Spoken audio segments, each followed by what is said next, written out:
최근 저의 구독자 한 분께서 이런 질문을 주셨습니다. 일본의 버블 경제와 IMF 이후의 일본이 궁금합니다. 그래서 오늘은 특별히 일본의 버블 경제가 진짜 어땠는지 한번 알아보고자 합니다. 혹시나 이 영상을 보고 계시는 구독자 여러분들, 혹은 난 구독자는 아닌데 이런 게 궁금해 라는 분들은 주저하지 마시고 댓글을 남겨주시기 바랍니다. 더불어 원래는 알고 있는데 잘 기억이 안 난다던가 궁금해서 찾아보면 금방 알 수 있는데 찾기가 귀찮다고 생각하시는 부분들이 있으시면 언제든지 영상 하단에 댓글 남겨주시면 됩니다. 언제나 그렇듯 여러분들의 5분은 제가 책임질 수 있도록 노력하겠습니다. 그런데 이번에는 10분이 조금 넘어갈 것 같습니다. 2020년 현재를 살아가고 있는 우리들에게 세계 경제를 주무르는 나라는 어떤 나라인가요? 라며 물어본다면 누구나 쉽게 천조국의 위험과 대륙의 기상을 생각하실 겁니다. 그러나 20세기의 1900년대 후반을 돌이켜보면 지금의 미국과 중국은 세 발의 피도 안 될 만큼 어마무시한 경제 규모를 가진 나라가 딱 하나 있었습니다. 바로 일본입니다. 일본의 경제 규모가 어느 정도였는지 단순하게 비교만 해본다면 일본 경제가 초호황을 넘어서서 초호황이던 시절인 1980년대의 세계 50대 기업 중 일본 기업은 33개, 탑10에 들어가는 세계 글로벌 기업 중 일본 기업은 8개일 정도로 진짜 진심 쩔었습니다. 더불어 일본의 전화기는 내가 다 팔고 있다며 세계 1등을 달리던 일본 전신전화 주식회사 약칭 NTT의 시가총액은 2위 IBM의 3배가 넘었으며 당시 일본을 따라서 버블팝 경제로 들어가던 한국의 국내 총생산, 즉 GDP는 약 2천억 달러로 시가총액의 70%도 안 되는 수준이었습니다. 하지만 이러한 버블 경제가 무너지면서 일본은 1991년부터 2001년까지 극심한 장기 침체, 다시 말하면 우시나와레타 주넨, 즉 잃어버린 10년을 맞이하게 됩니다. 1950년 당시 일본은 세계 제2차 대전에서 추축국으로 참전했으나 연합군에게 패배함으로써 일본군은 완전 해체가 되었는데 때마침 한국에서 북한의 기습 남침으로 인해 6.25가 발발하면서 일본의 안보는 심각하게 위협을 받게 됩니다. 때문에 일본은 미국에게 우리는 군대가 없으니 대신 지켜달라고 요청을 하게 되고 1951년 미일 안전보장조약에 의해 미군을 일본에 주둔시키는 조약을 맺게 되면서 이것이 오늘날의 주일미군 전신이 됩니다.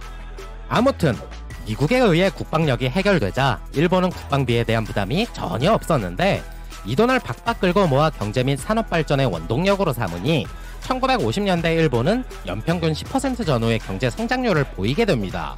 더불어 일본 정부가 앞장서서 기업의 사업 확장을 위한 대출 규제를 완화해주고 서민들에게는 고금리 정책을 통해 저축을 장려함으로써 기업들이 투자 자금을 쉽게 확보할 수 있도록 모두가 나서서 도와주게 됩니다. 그러나 1970년대 두 번의 석유 파동으로 인해 세계 경제가 잠시 휘청이면서 일본 경제도 주춤했었는데 이때 일본 경제를 지탱해준 것이 바로 일본의 자동차 산업이었습니다. 당시 그도 그럴 것이 전 세계적으로 석유값이 치솟으면서 기름값에 대한 부담으로 서민들이 차를 사지 않자 때마침 출시된 일본 자동차들이 연비도 좋고 내구성이 좋다는 입소문이 나면서 자동차 산업을 중심으로 수출이 급격히 성장하게 됩니다. 한편 이와는 별개로 1970년대의 미국은 석유 파동으로 인해 깊은 경제 불황에 빠져 있었는데 1980년대 초 미국 로널드 레이건 대통령은 이른바 레이거노믹스를 통해 미국의 경제를 부흥시키려 노력하게 됩니다. 전임 지미 카터 대통령 시절 이루어진 높은 인플레이션의 억제를 위해 금융 긴축 정책을 시행하면서 고금리는 유지했으나 달러의 가치는 높아지는데 자국의 수출폭이 줄면서 수입이 확대가 되니 무역 적자가 발생하기 시작했습니다. 이걸 메꾸기 위해 생각해낸 것이 화폐 가치를 평가 절상하는 것이었는데 1980년부터 1985년까지의 미국 달러는 일본 엔화, 독일 마르크화, 프랑스 프랑화, 영국 파운드화에 비해 약 50%가 평가 절상된 상태였습니다. 평가 절상이란 쉽게 말해서 내가 은행에 가서 1달러를 사려고 1,000원을 냈는데 어느 날 1달러를 사려고 또 은행을 가니 이번에는 500원만 달라고 하는 걸 평가 절상이라고 합니다.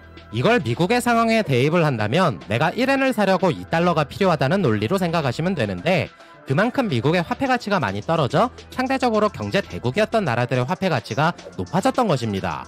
그리고 이 4개의 나라들이 미국을 포함해 G5라고 하여 현대에 이르러 G20의 전신이 되는 경제 모임이 됩니다. 아무튼 1985년 미국 뉴욕 플라자 호텔에서 열린 G5 회담을 주최하면서 달러의 평가 절하와 독일 마르크와 일본 NY 평가 절상을 주된 내용으로 하는 플라자 합의를 발표하기에 이르는데, 이로 인해 1달러에 235엔 하던 화폐 가치가 1년 후에는 절반 수준인 120엔대의 거래가 이루어지게 됩니다. 이 합의를 통해 일시적인 미국 달러 가치의 하락은 미국산 제품들을 수입하는 여러 나라들이 미국 제품을 더 많이 구매할 수 있도록 유도해 침체기를 벗어나기 위한 방법으로 쓰이게 됩니다. 한마디로 미국이 살아야 세계 경제도 살아갈 수 있으니 미국의 경제 침체기를 벗어나기 위해 G5의 경제 대국들이 일종의 대승적인 차원에서 미국을 도와준 것이라고 이해하시면 됩니다. 그런데 이 합의가 지난 후 상대적으로 지나치게 엔화 가치가 높아지는, 즉 엔고 현상이 일어나게 됩니다. 이로 인해 일본은행은 설마 엔고 불황이 생기겠어? 하는 마음에 마음을 놓다가 우려가 현실이 될 기미가 보이자 갑자기 저금리 정책을 실시하게 됩니다. 즉 과거에는 기업 투자를 위해 대출도 잘해주고 자금 확보를 위해 서민들에게 저축하면 이자 많이 쳐드릴게요 하면서 저축 장려 운동도 많이 했었는데, 플라자 합의를 통해 엔화 가치 상승에 따라 경제 규모가 갑작스럽게 커지게 되면서 은행들이 자금을 확보할 이유가 없어지게 된 것입니다. 때문에 엔고 현상으로 인해 잠시나마 경기가 둔화되는 양상을 보였지만, 일본 은행의 저금리 정책과 일본 정부의 부동산 대출 규제 완화를 통해 기업들은 더 쉽게 돈을 빌려서 시중에 뿌려대기 시작했습니다. 그로 인해 기업들의 자금이 풍족해지며 종신 고용에 따른 일자리 보장으로 서민들의 소득도 점차 늘어갔으나 은행에 돈을 넣어도 이자는 붙지 않게 됩니다. 때문에 불어나는 자산은 감당이 안 되고 은행에 저축하자니 이자가 붙지 않는 상태라 어디에 투자할까 고민하다 보면 결국 부동산 매입과 주식 투기뿐이었고, 돈 벌었다는 사람들 말만 믿고 그쪽으로 돈이 쏠리기 시작했습니다. 이러한 현상으로 인해 이른바 버블 경제가 점점 가열되기에 이르렀고, 때문에 일본의 화폐 가치가 계속 커지면 커질수록 덩달아 일본의 경제 규모도 급속하게 불어나게 된 것입니다. 이때 당시 일본에서는 달러는 엔화에 비해 반값이니 일종의 반액 세일이야 라는 어처구니 없는 이야기들이 오고 갔는데, 그로 인해 미국의 자산, 대표적으로는 미국의 록펠러 센터, 엠파이어 스테이트 빌딩 등을 일본 기업들이 싹쓸이하게 됩니다. 여기에 일본의 상류층들은 골프장, 호텔, 스키장 및 테마파크 건립 등 방탕한 생활들을 이어갔으며, 1억 총 중류라에서 일본 서민들은 누구나 할 거 없이 자신들이 중산층이라 생각하는 풍토가 만연해졌습니다. 기업들도 돈이 넘쳐나던 때라 해고의 개념 따위는 이미 안드로메다 보내버린 지 오래됐기 때문에 서민들은 본인들의 소득 수준을 넘어서서 집, 자가용, 가전제품 등 지속적인 호황으로 인해 소비는 미덕이라는 생각으로 과소비를 하기에 이릅니다. 그리고 너나 할 것 없이 해외여행에 붐이 일어났으며 자국의 부동산 투기로 인해 물가가 비싸지면서 기업들은 자금이 싼 나라로 이전을 하는 등 버블 경제는 극에 달하게 됩니다. 여기에 불난집에 부채질하던 미국 경제의 불황과 공산주의 쇠퇴로 인해 유럽 동구권이 점차 붕괴하자 해외의 모든 투기 자금들이 일본으로 쏟아져 들어가게 됩니다. 이러한 일련의 일들이 결국 일본 내 부동산 가격의 폭등을 불러일으키게 되고, 부동산의 가격이 절정에 이르렀을 때는 도쿄의 땅을 다 팔면 미국이라는 나라 전체를 살 수 있다는 말까지 나오게 됩니다. 더불어 부동산 불패 신화라는 말이 생겨나면서 투자자들은 돈만 생겼다 하면 부동산만 구입하기 바쁠 정도로 버블 경제는 언제 터져도 이상하지 않았습니다. 그런데 1989년 잘 나가던 일본 경제의 버블이 너무 심해지자 일본 정부는 소비세 신설, 부동산 대출 전면 금지, 기준금리 인상이라는 악수를 두게 되는데, 이러한 규제 정책들이 갑자기 도입이 되니 담보가치의 폭락으로 부동산 시장의 일거에 폭삭 망하게 됩니다. 쉽게 말해서 당시 일본의 부동산 대출 한도는 200%였는데 이를 70%로 낮추게 됩니다.